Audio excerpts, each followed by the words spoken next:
கொடுத்துட்டு போனா கடவுளுக்கே பொறுக்காது. நீங்க எதுக்கும் கவலைப்படாதீங்க. நம்மள படைச்சவன் நமக்கு நல்ல வழி காட்டுவாரு.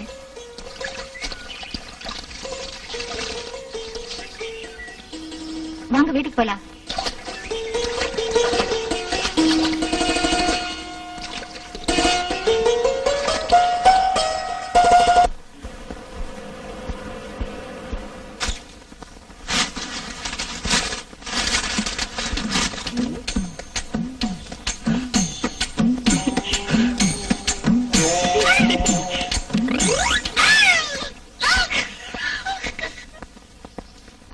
என்ன வச்சு மாமா? அது குழந்தை பூஜை 2வது கட்டத்துக்கு வந்திருக்குது. உடனடியா சாமியா 2000 ரூபாய் வேணுங்கிறாரு.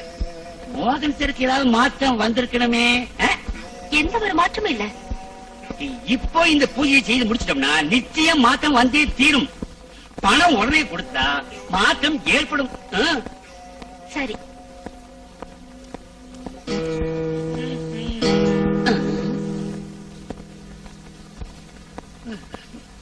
வாசு, என்ன கெட்டவனாக்காத. என்ன விஷயம்?